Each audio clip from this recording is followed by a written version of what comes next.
আরে কাঁদছো কেন বোকা মেয়ে? এটা তো খুশির খবর। এখন মাকে আমি কি করে বোঝাই যে এটা আনন্দের কান্না? মা মা বলতে থাকলেন, আমাদের কত দিনের ইচ্ছা আমাদের ঘর আলো করে একটা ফুটফুটে বাচ্চা আসবে, ছোট ছোট পায়ে সারা বাড়ি ঘুরে বেড়াবে। যাও মা, তুমি ঘরে গিয়ে বিশ্রাম নাও, এই সময়ে বেশি হাঁটাহাঁটি করা ঠিক হবে না। আমি ঘরে চলে আসলাম। আমি নিজের কানকেই বিশ্বাস করতে পারছি না। আমি ভাবতেই পারছি না যে আমার ভেতরে আর একটা শরীর বেড়ে উঠছে। আমি আরেকটু শিওর হওয়ার জন্য প্রেগনেন্সি কিট কিনে এনে পরীক্ষা করলাম। ওখানেও পজিটিভ দেখালো। একবার ভাবলাম অর্ণবকে ফোন দিয়ে জানাবো, তারপর ভাবলাম না থাক, বাসায় ফিরলে তখনই জানাবো একেবারে। কিন্তু এত বড় একটা কথা ওকে না বলে আমি থাকবো কি করে? আমি মাকেও বারণ করেছি ওকে কিছু বলতে না। এই খবরটা আমি নিজেই ওকে প্রথম জানাতে চাই। ভাবলাম অর্ণবকে একটা ফোন দিই, এমনিই জানতে চাই যে কি করছে, কখন ফিরবে। ফোনটা রিং হচ্ছে। হ্যাঁ অর্ণব, হুম, বলো। কি করছো? অফিসে যখন এসেছি কাজই করছি। এখানে তো আমি আর বসে থাকতে আসিনি। আহ, কি হয়েছে তোমার? এভাবে কথা বলছো কেন? কিভাবে কথা বলছি? এখন আমি কিভাবে কথা বলবো সেটা কি তোমার কাছ থেকে শিখতে হবে আমাকে? বুঝেছি, অফিসে কাজে অনেক প্রেশার, তাই না? তাই হয়তো মেজাজটা একটু গরম। আচ্ছা শোনো না, আজকে একটু তাড়াতাড়ি আসতে পারবে? না, পারবো না, কাজ আছে আবার। এখন ডাকি। আমি অর্ণবের এমন ব্যবহার দেখে একদম মনমরা হয়ে গেলাম। অর্ণব কখনো আমার সঙ্গে এভাবে ব্যবহার করেনি, তাহলে আজকে হঠাৎ কি হলো? মনের অজান্তেই চোখ দিয়ে এক ফোঁটা পানি গড়িয়ে পড়ল। তারপর নিজেই নিজেকে বোঝালাম যে অফিসে কত রকমের ঝামেলা হয়, শুধু শুধুই মন খারাপ করছি আমি। এসব ভাবতে ভাবতেই সন্ধ্যা হয়ে আসলো। আমি সারা ঘর সুন্দর করে সাজালাম। অর্ণব আমাকে একটা লাল শাড়ি দিয়েছিল, কখনো পরা হয়নি যেটা। আমি আজ সেই শাড়িটাই পরলাম। একদম অর্ণবের মনের মতো করে সাজলাম। অর্ণব প্রতিদিন 9টার ভেতরে বাসায় চলে আসে। এখন 8:30 বাজে। আমি ভাবছি অর্ণব আসলে ওকে কিভাবে বলবো, কিন্তু এখন তো 11:30 বেজে গেছে, এখনও অর্ণব আসেনি। অর্ণব বাড়িতে ফিরল রাত 12টায়। ও আসতেই আমি ওকে জড়িয়ে ধরে বলতে গেলাম আমাদের ছোট্ট সদস্যের কথা, কিন্তু আমাকে ছাড়িয়ে নিয়ে ঠাস করে একটা থাপ্পড় মেরে দিল আমার গালে। ঘটনার আকস্মিকতায় আমি একদম হকচকিয়ে গেলাম। কি হয়েছে জানতে চাইলে ও আমাকে যেটা বলল সেটা শোনার জন্য আমি মোটেও প্রস্তুত ছিলাম না। অর্ণব এত জোরে থাপ্পড় মেরেছে যে গাল জ্বলে যাচ্ছে, আর বেয়ে শুধু পানি পড়ছে। অর্ণবের চোখ লাল আগুন হয়ে আছে, বোঝাই যাচ্ছে ও অনেক রেগে আছে। আমি কিছুই বুঝতে পারছি না যে কী এমন হলো যে অর্ণব আমার গায়ে হাত তুলল। যে মানুষটা নাকি আমাকে পাগলের মতো ভালোবাসে, সে কিভাবে আমার গায়ে হাত তুলতে পারলো? আমি কাঁপা কাঁপা গলায় জিজ্ঞেস করলাম, কি হয়েছে? আমাকে মারলেন কেন? কেন মেরেছি বুঝতে পারছিস না তো? অর্ণবের মুখে তুই ভাষা শুনে আমি হতভম্ব হয়ে গেলাম। কি বলছে ও এসব? তারপর অর্ণব ওর মোবাইল আমার সামনে দিয়ে বলল, দেখ এগুলো কি, আর এগুলো কার ছবি? অর্ণবের মোবাইলের ছবিগুলো দেখে আমার মাথা ঘুরতে শুরু করেছে। এগুলো আমি কি দেখলাম? এটা তো আমাদের এলাকায় সেই আবির, যে নাকি আমাকে অনেক ডিস্টার্ব করতো, আমাকে পছন্দ করতো, আর আমি পাত্তাও দিতাম না বলে কত কি করেছে। কিন্তু ওর সাথে আমার ছবি এলো কোথা থেকে? আমি তো কখনো ওকে দেখতেই পারতাম না, তাই এড়িয়ে চলতাম। তার মানে আবির এইসব করেছে, ওই এডিট করে ওর সাথে আমার ছবি বানিয়েছে। আর ছবিগুলো এমনই যে যে কেউ দেখলে বলবে যে ওর সাথে আমি খুব ক্লোজভাবে ছবিগুলো তুলেছি। আমি অর্ণবকে বললাম, দেখো, আমার কথা শোনো। আমাকে কোনো কথা বলতে না দিয়ে অর্ণব বলল, কি শুনবো আর? এসব দেখার পরও আর কি কিছু শোনার বাকি আছে? আসলে তোকে বিশ্বাস করাটা আমার ভুল হয়েছে। তুই আমাকে ধোকা দিয়েছিস। আমি আর তোকে এখানে দেখতে চাই না। এক্ষুনি বের হয়ে যা আমার বাড়ি থেকে। অর্ণবের কথা শুনে আমার মাথা আর কাজ করছে না। ও কিভাবে আমাকে অবিশ্বাস করতে পারলো, আর কি বলল ওর বাড়ি থেকে বেরিয়ে যেতে। তবে তাই হবে, আমি আর থাকবো না এই বাড়িতে। আমি বললাম, তুমি আমাকে এভাবে ভুল বুঝলে, আমাকে অবিশ্বাস করতে পারলে তুমি। আমি কোনো দোষ করিনি, আমি চলে যাচ্ছি এ বাড়ি ছেড়ে। তবে একদিন তুমি ঠিকই তোমার ভুল বুঝতে পারবে যে আমি কিচ্ছু করিনি, আর আমার কাছে আসবে। কিন্তু সেদিন অনেক দেরি হয়ে যাবে অর্ণব, অনেক দেরি হয়ে যাবে। কথাটা বলেই মোবাইল আর পার্স নিয়ে চলে আসলাম। আমাকে চলে যেতে দেখে মা আমাকে আটকালো আর জিজ্ঞাসা করলো কি হয়েছে। কিন্তু আমি কিছুই বলিনি, শুধু চোখ বেয়ে পানি পড়ছে। মা আমাকে আটকানোর অনেক চেষ্টা করলো আর বলল যে যদি কোনো ভুল বোঝাবুঝি হয়ে থাকে তাহলে মিটিয়ে নিতে, আর অর্ণব যদি কিছু বলে থাকে তাহলে ওকে বোঝাতে। কিন্তু মায়ের কোনো কথা আমি না শুনে বেরিয়ে আসি। আমি চলে যাওয়ার পর অর্ণব ধপ করে ফ্লোরে বসে পড়ে কান্না করতে থাকে। অর্ণব বলতে থাকে, কেন করলে আমার সাথে এরকম? আমি তো তোমাকে ভালোই বেসেছিলাম, তবে কেন আমাকে এভাবে ঠকালে? কেন ধোকা দিলে? বাসায় এসে কলিং বেল বাজালে আম্মু দরজা খুলে আমাকে দেখে ভূত দেখার মতো মুখ করে তাকিয়ে আছে। আম্মুকে সরিয়ে ভেতরে ঢুকলে আম্মু আমাকে জিজ্ঞেস করলো, এত রাতে বাসায় আসলি কেন? কিছু হয়েছে কি? আর অর্ণব কোথায়? তুই একা কেন? কেন, কোনো সমস্যা হচ্ছে এখানে এসেছি বলে? যদি সমস্যা হয়ে থাকে তাহলে বলে দাও, চলে যাচ্ছি। এসব কি বলছিস? সমস্যা হতে যাবে কেন?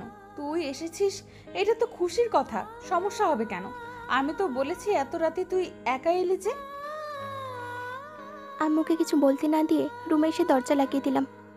হয়তো আম্মু কিছুটা আন্দাজ করতে পেরেছে। বিছানায় বসে ভাবছি অর্ণব কী করে আমাকে অবিশ্বাস করতে পারলো। আমার একটা কথাও শুনলো না।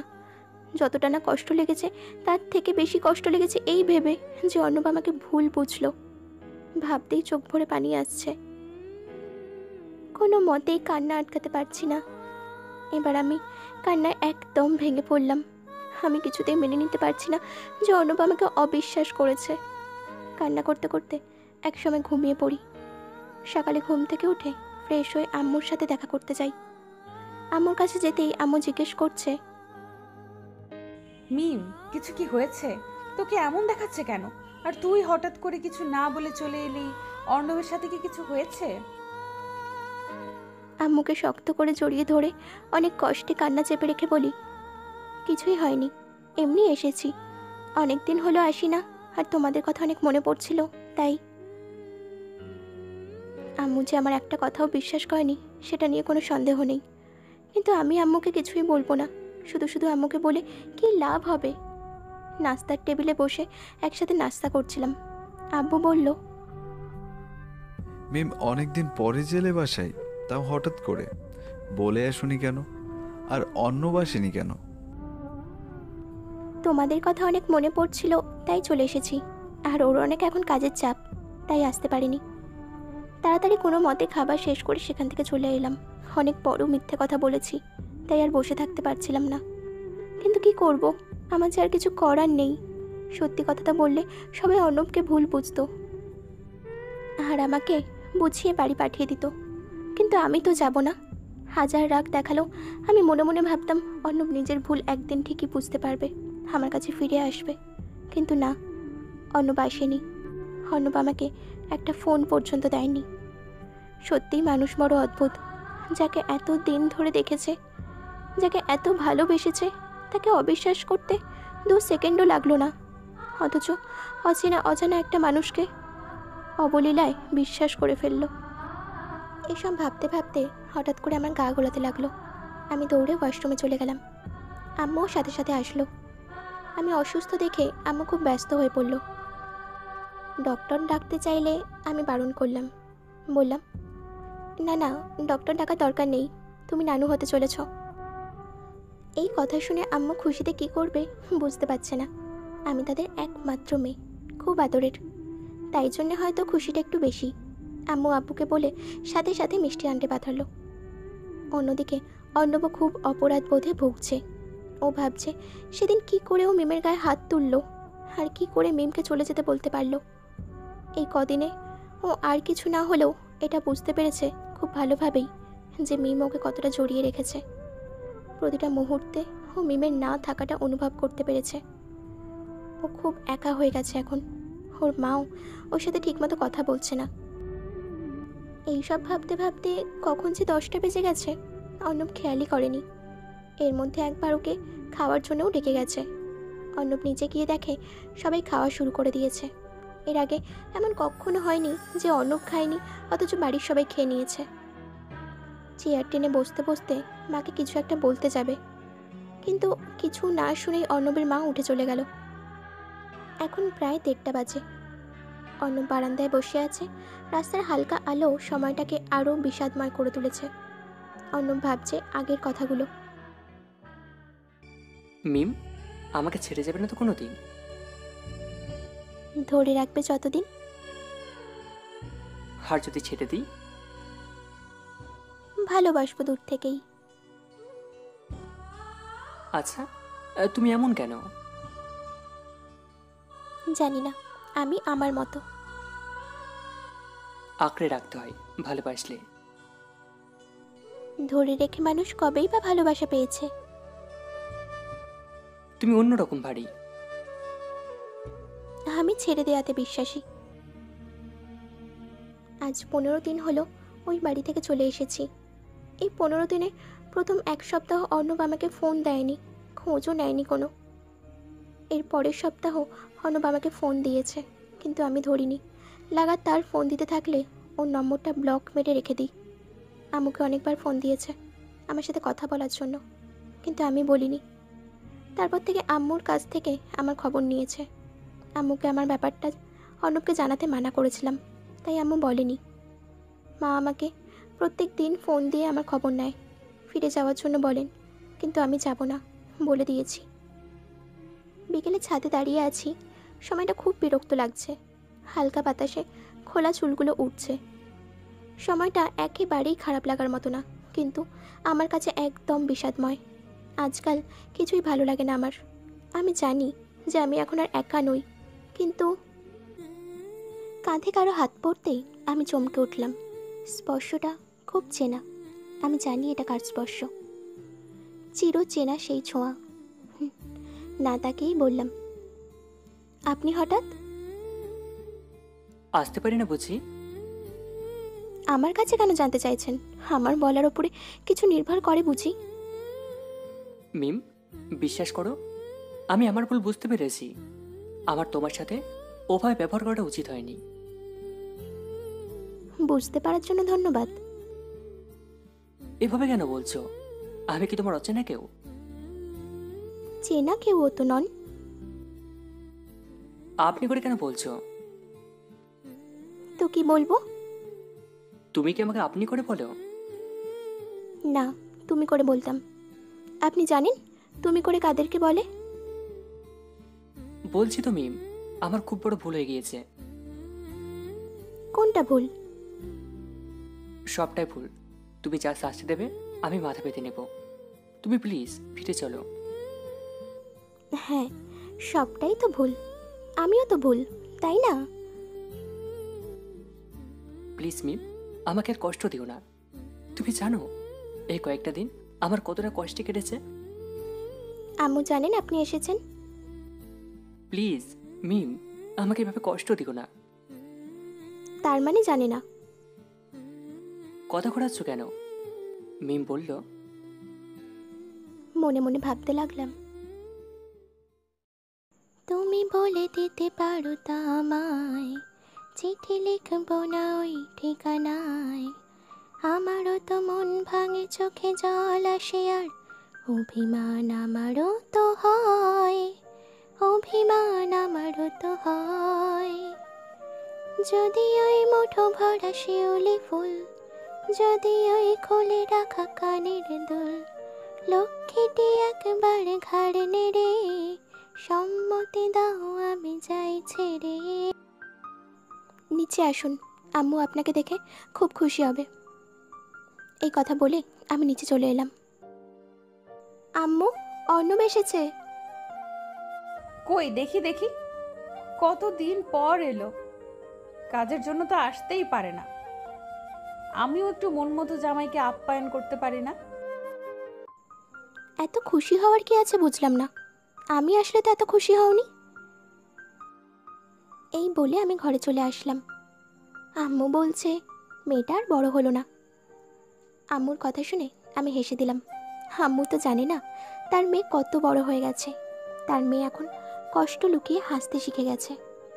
ছাদে অনেকক্ষণ দাঁড়িয়ে থাকার জন্য শরীরটা একটু খারাপ লাগছে, তাই বিছানায় এসে গায়ে এলিয়ে দিলাম। ঘুমের মধ্যে মনে হচ্ছে মুখের উপর কারো গরম নিঃশ্বাস পড়ছে। ভাবলাম হয়তো ঘুমের মধ্যে মনে হচ্ছে, কিন্তু না, মুখের ওপর তরল কিছু পড়ছে। তাড়াতাড়ি করে চোখ খুলে দেখি অর্ণব আমার দিকে ঝুঁকে তাকিয়ে আছে আর কান্না করছে। আমি শোয়া থেকে উঠে বসলাম আর বললাম, কি হচ্ছে এসব? মিম প্লিজ আমাকে ক্ষমা করে দাও। আমি তোমাকে ভুল বুঝেছি। আমি সত্যিই তোমাকে ভালোবাসি। হাসালেন। ভালোবাসা মানে কি জানেন সেটা? ভালোবাসলে বিশ্বাস করতে জানতে হয়। ভালোবাসলে সবার আগে বিশ্বাস করতে হয়।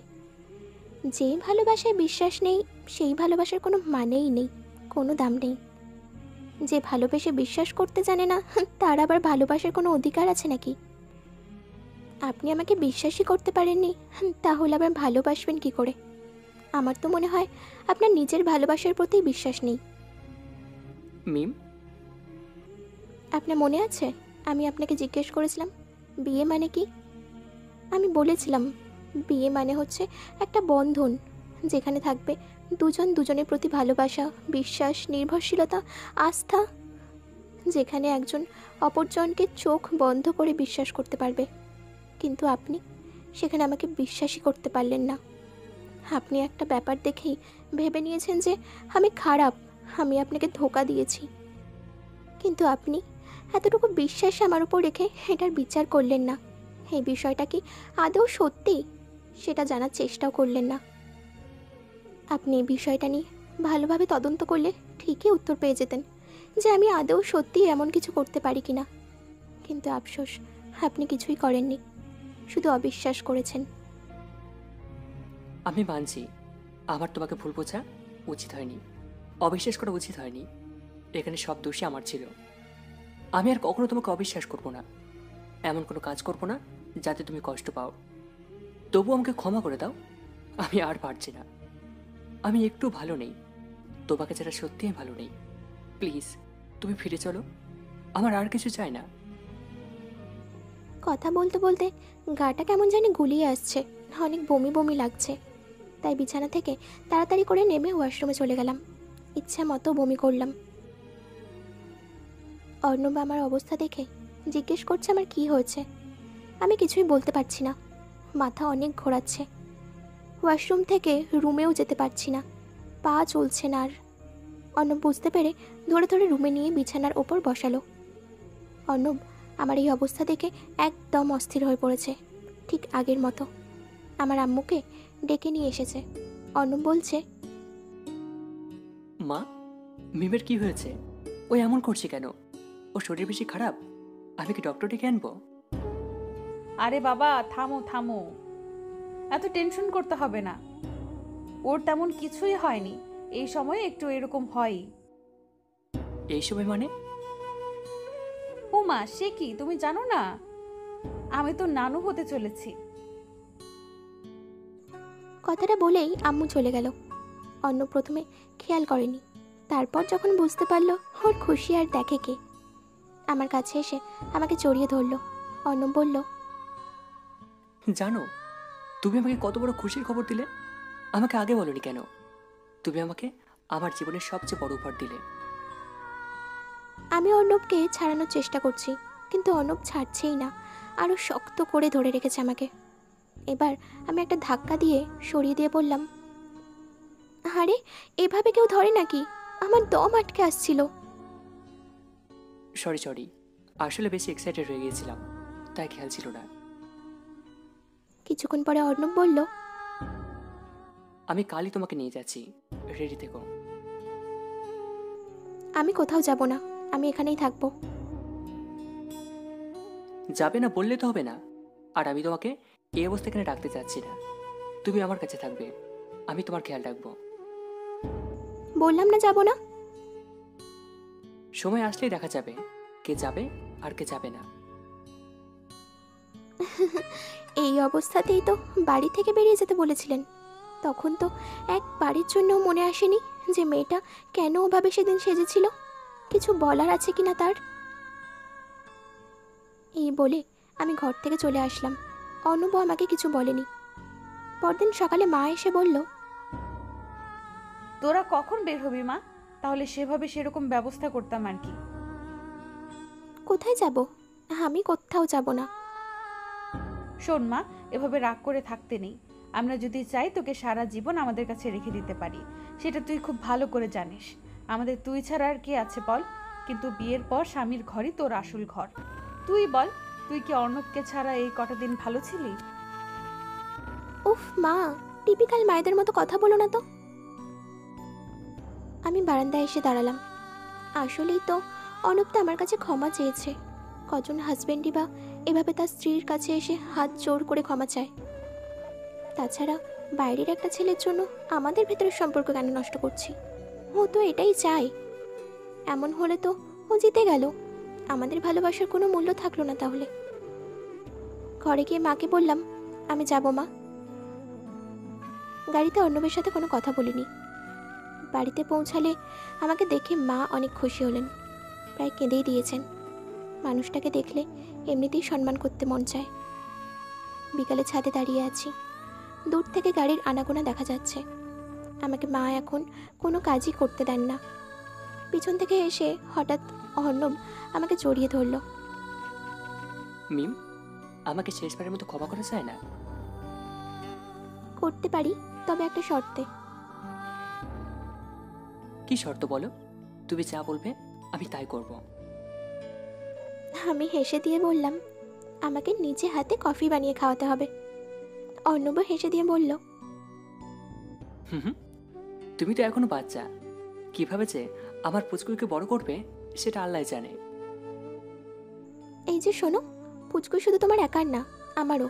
ওকে? বেশি আমার করছো তো, দেখবো বাচ্চা হওয়ার পর কি করো। যাও, এখন কফি নিয়ে আসো। বেশ কয়েক মাস কেটে গিয়েছে। অর্ণব আমার খুব যত্ন নেয় আর খেয়ালও রাখে। বলতে গেলে এক মুহূর্তও নজর ছাড়া করে না। আমার সাথে সারা রাত জেগে কাটায়। মনে হয় অসুস্থ আমি না, ও নিজেই। আমি না চাইতেই সব কিছু আমার হাতের কাছে এনে দেয়। যখন যা বলি সব কিছু এনে দেয়, কোনো কিছুতে মানা করে না। রাত 12টা বাজেও কিছু চাইলে মানা করে না, বরং এনে দেয়। এখন অর্ণব অফিসেও খুব একটা বেশি যায় না, আর গেলেও বেশিক্ষণ থাকে না। সে নাকি অফিসে গেলে আমার যত্ন নেওয়ার কমতি পড়ে যাবে।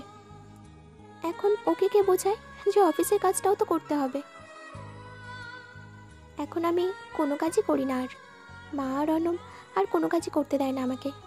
তাদের মতে এই সময় কোনো কাজ করতে হবে না। বাড়িতে অনেক সার্ভেন্ট আছে, তারাই সব করবে। আমার শুধু একটাই কাজ, খাওয়া দাওয়া আর নিজের যত্ন নেওয়া। আর আমি এসব করতে করতে বিরক্ত হয়ে পড়েছি। সারাক্ষণ হাত গুটিয়ে বসে থাকতে কারই বা ভালো লাগে? যত সব। ইদানিং আমার ভীষণ রকমের মুড সুইং হয়। কখন যে কী করতে ইচ্ছে করে নিজেও বুঝতে পারি না। রাত 12টা বাজে, অর্ণব ঘুমাচ্ছে। অর্ণবকে বললাম, এই শুনছো? অর্ণব ঘুম ঘুম কণ্ঠে বলে উঠল, হুম, বলো। বলো কি? শোনো না একটা কথা। বলো। এবার রাগী গলায় বললাম, তুমি কি উঠে বসবে না আমি কিছু করব? এই একটা কথা বেশ টনিকের মতো কাজ করলো। অর্ণব সাথে সাথে উঠে বসলো। বলো কি হয়েছে? তোমার কি শরীর খারাপ লাগছে? কিছু হয়েছে নাকি কিছু লাগবে? কিছুই হয়নি। বলছি কি, আমার না অনেক আইসক্রিম খেতে ইচ্ছে করছে। এত রাতে আমি এখন কোথায় পাবো? বলি কি যে কালকে এনে দিলে হয় না? না, আমি এখন বলেছি মানে আমার এক্ষুনি লাগবে। আমি এখনই খাবো। ওকে ওকে, এত রাগ করছো কেন? আমি কি না করেছি নাকি? এখন এনে দিচ্ছি। অর্ণব মুখটা কালো করে চলে গেল আইসক্রিম আনতে। আর এদিকে ওর চেহারাটা দেখে আমার এত হাসি পাচ্ছিল, পেট ফেটে যাচ্ছে হাসিতে। একটু পরে অর্ণব আইসক্রিম নিয়ে হাজির হলে আমি একটা আইসক্রিম নিয়ে অর্ণবকে দিয়ে বললাম,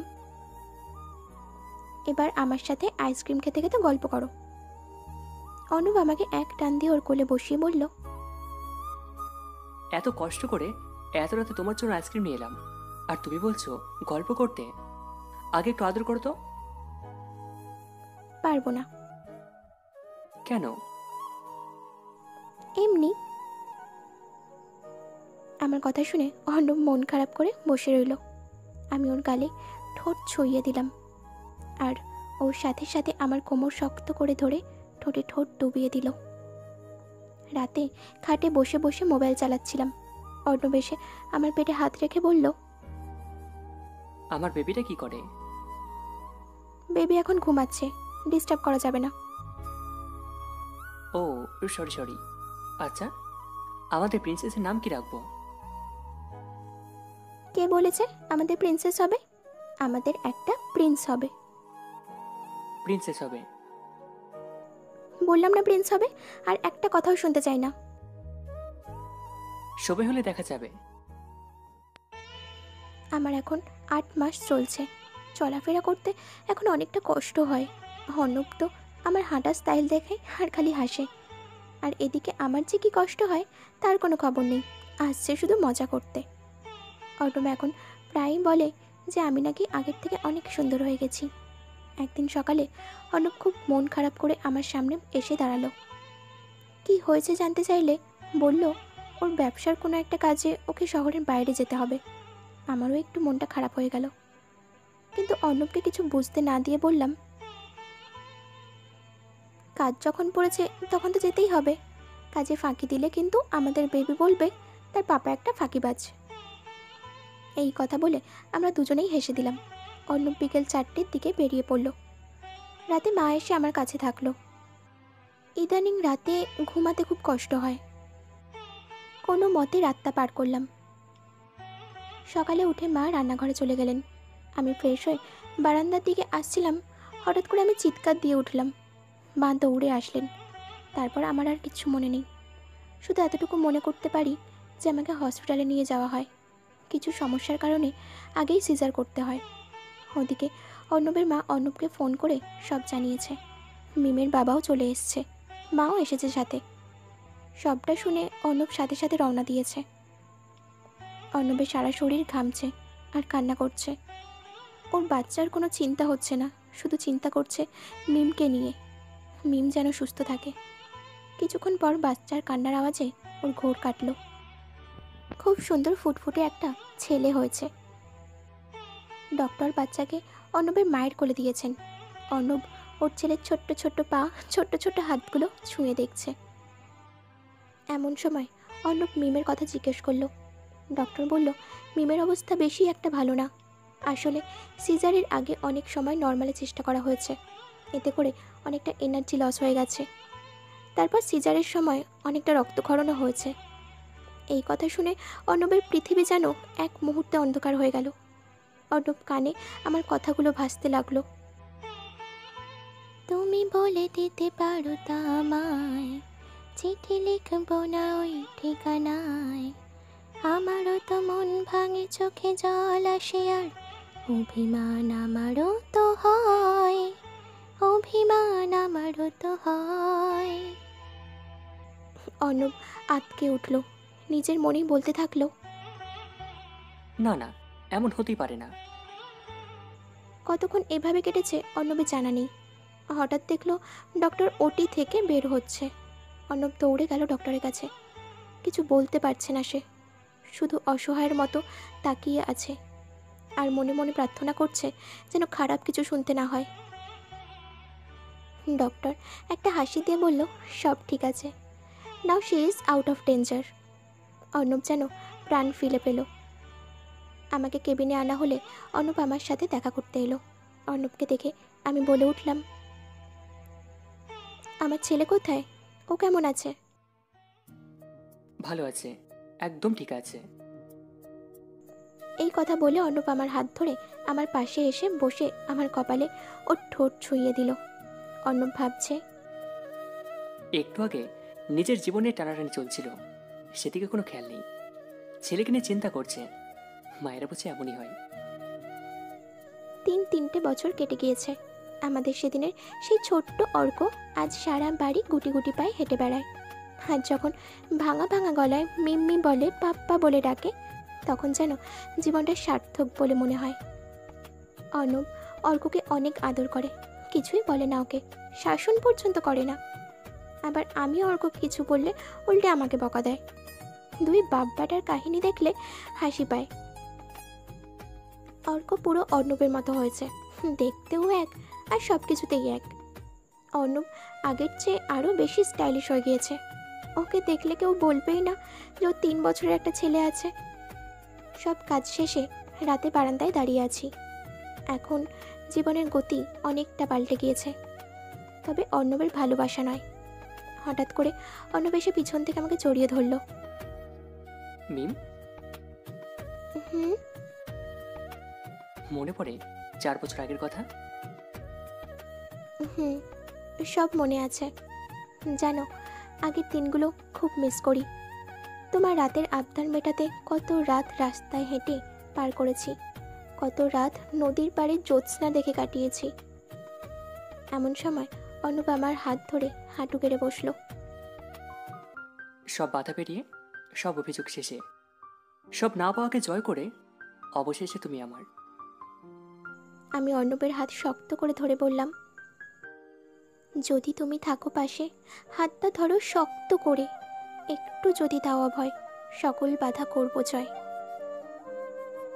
অর্ণব আমাকে বুকের মাঝে শক্ত করে জড়িয়ে ধরে বলল, তুমি এখনো বদলালে না, আর প্লিজ সবসময় এমনই থেকো। অবশেষে তুমি হলে আমার অর্ধাঙ্গিনী, আমার জীবন সঙ্গিনী। এমন সময় অর্ক কেঁদে উঠল। আমরা দুজনেই ছুটে গেলাম ওর কাছে। আজ আমাদের সব আনন্দ শুধুমাত্র ওকে ঘিরেই।